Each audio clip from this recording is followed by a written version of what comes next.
Let me move on down to DHEA and cortisol. Now, these also tell us something. Now, DHEA and testosterone are both androgenic. These are hormones that stimulate bone building, maintain muscle mass, increase sense of well-being, Okay.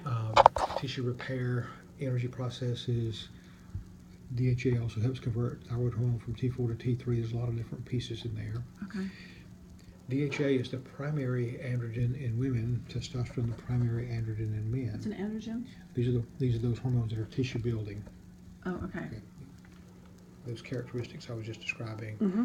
tissue repair, energy regulating.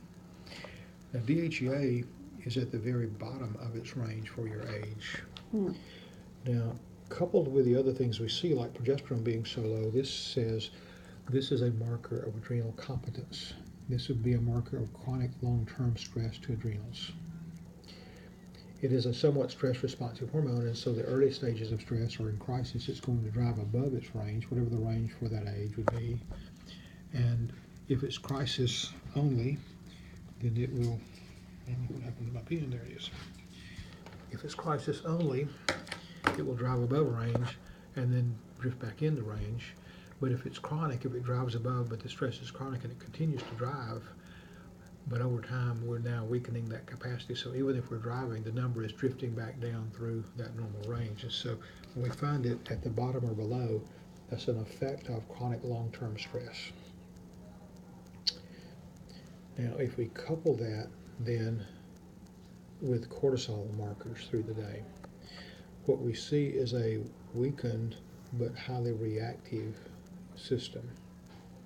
Because if it were merely weakened, these numbers all day long would be at the same point. They would be down here, down here, down here, down here.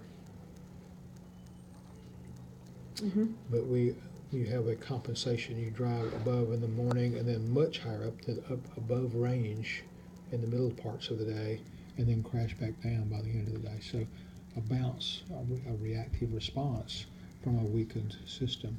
Now, one of the reasons that progesterone is as low as it is, completely below that 12 to 100 adrenal-only range, is because progesterone is what you make cortisol from, and cortisol is how you get away from the bear. Progesterone is what you make cortisol from. Right. So cortisol is the Oh, highest so part of cortisol's being created, so it's using up my progesterone. Right. You're stealing progesterone in order to survive. So part of the reason for this poor ratio, this breast cancer risk marker, is that the stress burden is diverting progesterone, the protective hormone, into cortisol. Now, cortisol's job as a stress hormone is to raise blood sugar quick to be able to get away from the bear. Mm-hmm. But it's not discriminate. It doesn't burn off fat. It burns off muscle and bone and fat and brain and guts and skin and everything because there's a bear there. Thank you.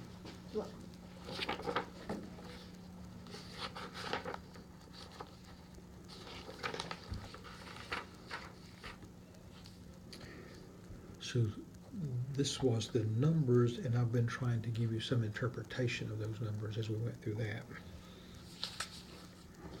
So this was the first part of this report.